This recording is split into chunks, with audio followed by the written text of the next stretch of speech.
જુઠ્ઠું બોલવાની, છેતરપિંડી કરવાની, કોઈની લાગણીઓ સાથે રમત રમવાની પણ હદ હોય. હું રાકેશ હિરપરા, પ્રદેશ મહામંત્રી, આમ આદમી પાર્ટી ગુજરાત. એક તરફ રાજ્યના હજારો વર્ગખંડો એવા છે જે શિક્ષકો વિહોણા છે. એક તરફ રાજ્યના હજારો યુવાનો એવા છે કે જે બીએડ, ટેટ, ટાટ તમામ લાયકાતોમાંથી પસાર થયા બાદ પણ રોજગાર વિહોણા છે, વર્ગખંડો વિહોણા છે. 31 ઓગસ્ટના રોજ સરકાર જાહેરાત કરે છે, શિક્ષણ મંત્રી ટ્વીટ કરે છે કે રાજ્યની સરકારી માધ્યમિક અને ઉચ્ચતર માધ્યમિક શાળાઓમાં 4000 નવા શિક્ષકોની ભરતી કરવામાં આવશે, નિમણૂક કરવામાં આવશે. અને 2 દિવસ પછી આજે સરકાર પરિપત્ર જાહેર કરે છે કે એ તો ભરતી નહીં, એ તો બદલીની વાત હતી. એટલે કે 4000 જે ઓલરેડી તંત્રમાં જે કામ કરી રહ્યા છે એ શિક્ષકોની બદલીની વાત છે. કેટલી નબળી માનસિકતા છે મિત્રો.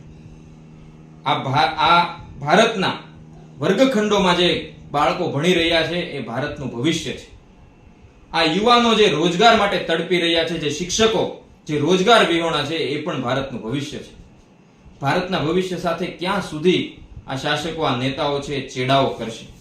આમ આદમી પાર્ટી ગુજરાતે છેલ્લા 5 વર્ષમાં અનેક વખત વિરોધ પ્રદર્શનો કર્યા છે, રજૂઆતો કરી છે, આંદોલનો કર્યા છે કે આ વર્ગખંડોમાં ખાલી શિક્ષકોની જગ્યાઓ ભરવામાં આવે અને આ યુવાનોને રોજગાર આપવામાં આવે.